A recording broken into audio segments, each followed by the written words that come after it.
unbox, pero binuksan ko na. Kung matagal na kayong nanonood dito sa channel ko, and nakasubaybay din sa ibang kong Sokmed accounts na naka-private, alam nyong super duper fan ako ng Survivor, and nagko-collect ako ng Survivor buffs. So dumating na today, this week, ang Survivor buffs ko from seasons 48 and 49. So this is Vula, this is Lagi, 48, 48, and this is Siva. Personally, mas gusto ko tong Siva design. And this is, ewan ko sa dinami-dami ng pwedeng ipangalan sa merge, Nyonai, as in Mandarin for gatas, cow's milk, Nyonai, and merge.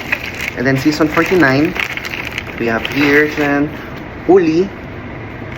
Tapos we have here, Hina.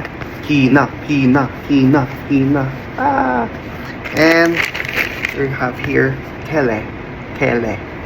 Tapos ang merge din, para sa akin, maganda mag-merge ng 49. Lewatu, shark. Hindi siya baby shark, adult shark siya. Lewatu. Yun.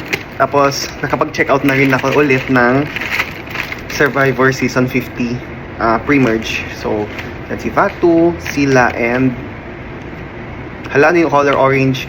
Ay, hindi, ano yung kill? Vatu, Sila, and Kalo? Hindi ako sure. Yun, pero chinek out ko na. Ayun, so, kuripot tayo sa in other aspects sa ating buhay, pero hindi tayo kuripot pagdating sa Survivor buffs.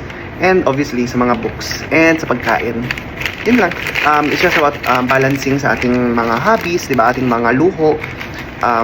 Yes, may sahod tayo. Hindi naman tayo reckless spender. Nag-aalat tayo ng certain budgets for our needs and mga wants. Pero syempre, kailangan self-control sa ating mga wants. Yun lang. Excited for Survivor Season 50 in the hands of the fans. Pero muli, ang tanong ko lang naman, sinong fans ba itong pinag-uusapan? Kasi hindi naman lahat ng fans ay nakaboto. Anyway, yun. So, yun, kung meron kayo mga luho, hobbies, ganyan, no one's stopping you, no one's judging you.